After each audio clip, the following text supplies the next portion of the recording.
আমরা এখন দেখব page.php। page.php তে আমরা দেখব কি আছে, ওই মেইন ট্যাগটা আছে অন্য index.php বা সার্চ আর্কাইভে যেরকম ছিল। তো এখানে gate template part content page আছে। তো আমরা যদি দেখি কন্টেন্ট পেজে কি আছে, কন্টেন্ট পেজে একটা আর্টিকেল ট্যাগের ভিতরে হেডার আছে, এটা পেজ হেডার, আর পেজের ইমেজ ফিচার ইমেজ, আর এটা হলো পেজের দ্য কন্টেন্ট যেখানে পুরো কন্টেন্ট আসবে, আর এটা হলো পেজ লিঙ্ক, অন্য পেজ যাওয়ার জন্য আর কি রিলেটেড লিঙ্ক এখানে শো করবে। আর এখানে হলো যদি এডিটের পারমিশন থাকে তাহলে এখানে এডিট নামে একটা আসবে, লিঙ্ক আসবে। যদি আমরা যদি এখন দেখি একটা পেজ, অল পেজ, এখানে আমরা যেহেতু ডেমো ডাটা ইম্পোর্ট করছি এখানে অনেকগুলো পেজ অলরেডি ইম্পোর্ট হয়ে গেছে। তো আমরা স্যাম্পলটাই দেখি, ভিউ, এ হলো আমাদের পেজের অবস্থা। এখানে স্যাম্পল পেজ, তারপরে এখানে আমাদের ওই সাইডবারগুলো আসছে, আর ওই যে এডিট, যেটা আমি বলছিলাম যে এই যে এডিট ফুটার, এন্ট্রি ফুটারে যে এডিট বাটনটা আছে সেটা এখানে দেখাচ্ছে। আর এটা তো হলো সাইডবার এগুলো। তো আমরা মার্কআপ অ্যাড করি অনেকটা index.php-র মতোই, এই জন্য আমরা index.php থেকে মার্কআপটা নিয়ে আসি।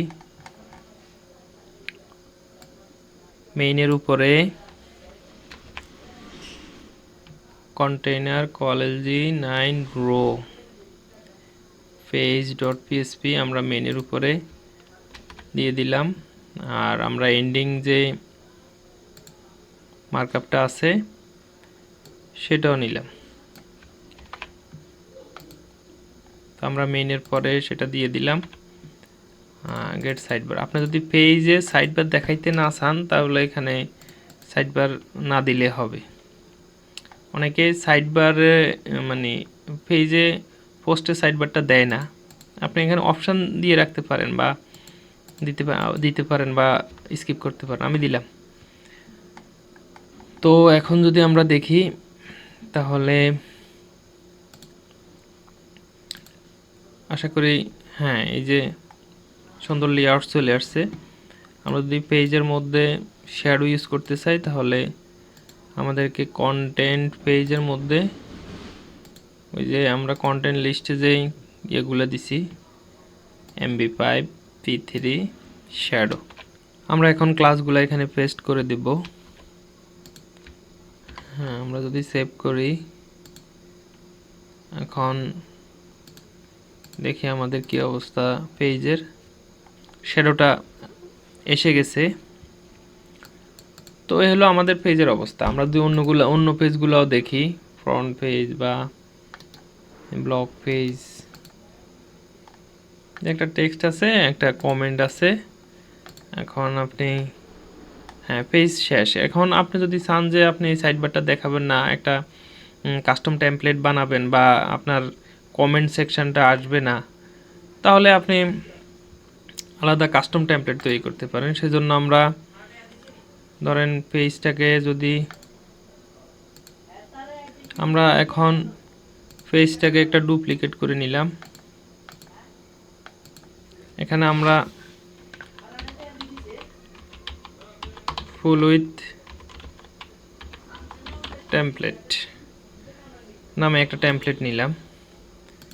এখন আমি যদি ফুল উইথ টেমপ্লেটের মধ্যে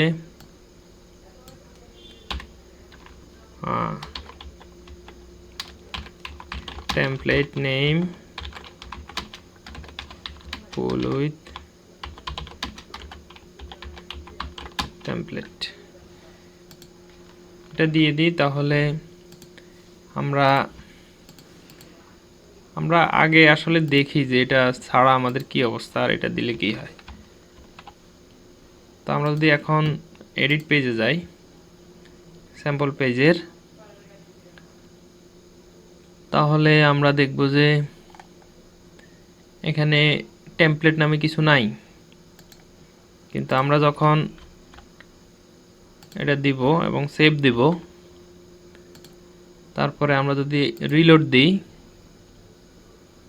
তাহলে আমরা এখানে টেমপ্লেট নামে একটা অপশন পাবো। এটা অলওয়েজ ডিফল্টে থাকবে। এখন আমরা যেহেতু একটা টেমপ্লেট তৈরি করছি ফুল উইথ টেমপ্লেট, ওটা কিন্তু এখানে শো করতেছে। এখন আমি যদি সেভ দিই তাহলে আমাদের স্যাম্পল পেজটা কিন্তু ফুল উইথ টেমপ্লেট থেকে লোড হচ্ছে। এখন আমরা ফুল উইথ টেমপ্লেটকে আমরা একটু যেমন সাইড বার রাখবো না, কন্টেনারের জায়গা আমরা কন্টেনার ফ্লুইড ইউজ করব না, আমরা এখানে কমেন্ট রাখবো না, তারপরে আমরা এখানে সাইড বার রাখবো না, কল LG3 যেহেতু সাইড বার নাই তো সেহেতু আমরা রো, এখানে দুইটা ডিভ, এখানে দুইটা ডিভ। এই যে আমাদের এখন আমরা যদি এইভাবে রাখি তাহলে যেহেতু আমরা এখন ফুল উইথ টেমপ্লেটটা সিলেক্ট করছি তো আমাদের এই যে ফুল উইথ হয়ে গেছে এবং এখানে সাইড বার নাই, কমেন্ট নাই। তো আমরা অনেক সময় পেজ বিল্ডার নিয়ে যখন কাজ করি তখন আমাদের এরকম ফুল উইথ দরকার হয়, কিন্তু এলিমেন্টরে অলরেডি কাস্টম টেমপ্লেট কয়টা দেওয়া আছে, যেমন Elementor full with, Elementor canvas. আমরা যদি একটা এলিমেন্টর সাইট দেখি, আমরা যদি এলিমেন্টর ইউজ করা একটা সাইট দেখি তাহলে দেখব আমরা এই যে এডিট উইথ এলিমেন্টর, এখানে আমরা যদি টেমপ্লেট দেখি তাহলে আমরা দেখব যে Elementor full with, Elementor canvas, এই দুইটা আমরা পাবো। তো ওটা দিয়ে আমরা কাজ করতে পারবো। যেহেতু আমরা বেশিরভাগ ক্ষেত্রে এলিমেন্টর দিয়ে কাজ করব তো আমাদের এটা না নিলেও চলে। তো আপনার ইচ্ছা, আপনি যদি এলিমেন্টরে কাজ না করেন, অনেক সময় পিওর ব্লক থিম তৈরি করেন, তাহলে হয়তো বা আপনার এরকম কাস্টম টেমপ্লেট প্রয়োজন হতে পারে। যেমন এটা যেহেতু আমরা নিচ্ছি ফুল উইথ টেমপ্লেট, আপনি যদি শুধু নো সাইড বার টেমপ্লেট নেন বা আপনি আপনার ডিজাইন অনুযায়ী আপনি টেমপ্লেট ইউজ করতে পারেন। এটা ওয়ার্ডপ্রেসের একটা পাওয়ারফুল ফিচার।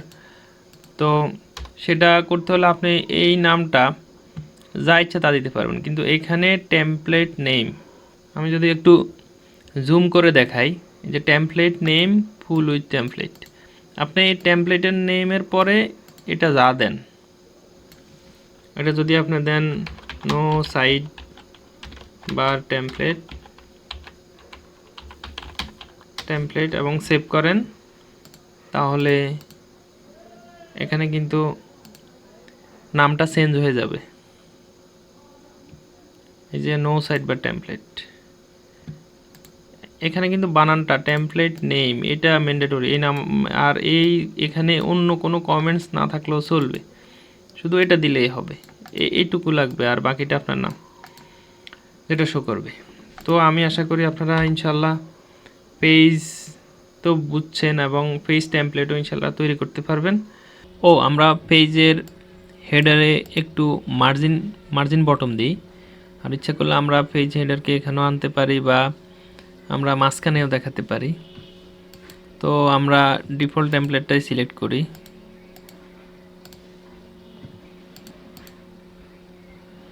আমরা এখন পেজের হেডারে বটমে একটু মার্জিন দেব, সেজন্য আমাদেরকে কন্টেন্ট পেজ, তারপরে হেডার MB4, আমরা বুটস্ট্র্যাপের একটা মার্জিনের ক্লাস ইউজ করলাম। হ্যাঁ, আমরা ইচ্ছা করলে হেডারটাকে আমরা টেক্সট সেন্টারও করে দিতে পারি।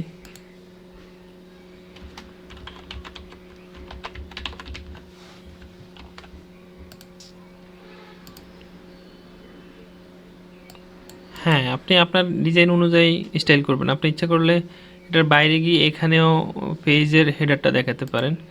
সেজন্য হেডারটাকে এখান থেকে কাট করে নিয়ে page.php-তে এই যে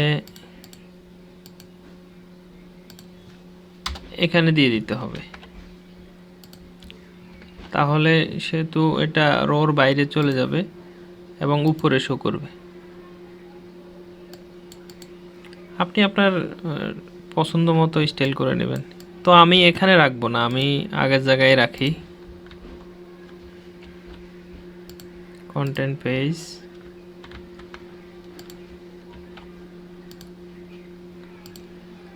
হ্যাঁ, আমি এখানেই রাখলাম।